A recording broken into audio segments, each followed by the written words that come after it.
Over the last 30 to 40 years, it is simply undeniably the case that massive income inequality and massive wealth inequality has taken hold and strangled the middle class in the United States, so that huge numbers of people, tens of millions, if not hundreds of millions of people, who once had an expectation of all kinds of things about what their life would entail, their ability to make their kids' lives better than them, which is the consummate American dream, has completely eroded. If you go through towns in the Midwest, including the states that Hillary Clinton lost when everyone thought she would win, you can see it palpably.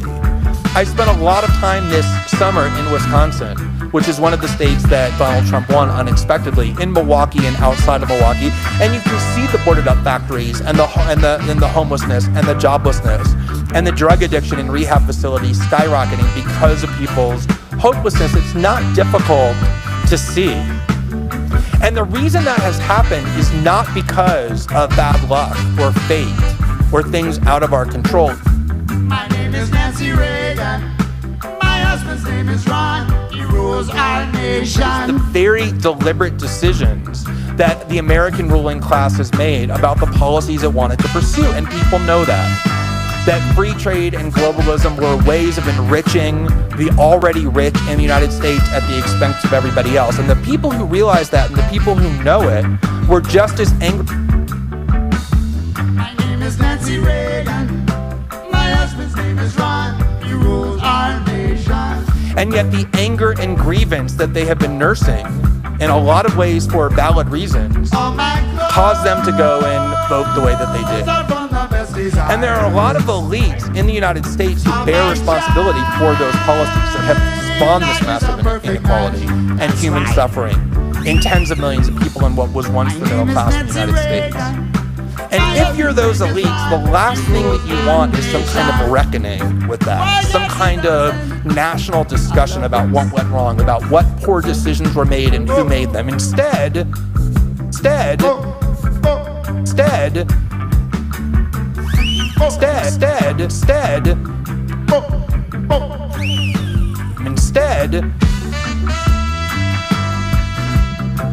you are very much incentivized to encourage people to think about something much less systemic. That there's only one singular evil that we need to think about and stop. That we just need to monomaniacally focus on Donald Trump and getting rid of him and weakening him. And then we can return to being the shiny city on the hill that we all know America is, with its noble institutions and its promise for a better tomorrow. That is the narrative that is being deliberately cultivated as a way of distracting from these much more systemic problems. And the reason I find that so unhealthy and the reason that I find that so dangerous is because there is now this belief that America's pathologies rest only in one individual, the removal of whom will solve America's problems again. And we talk a lot about this debate between, was it economic anxiety of the type that I just described, or was it racism and xenophobia that actually led people to vote for Brexit or for Donald Trump? And to me, that's a false choice if you look at history. When people are suffering economically, that's particularly when they're most vulnerable to having their uglier sentiments exploited by demagogues. They go hand in hand.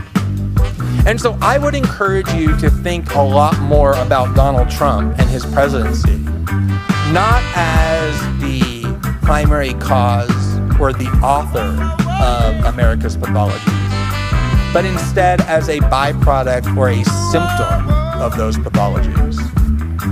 And I think that while it's true that if you remove Trump, things would get better, would feel better at least in some ways, just like if you remove a symptom of a disease, your body feels better.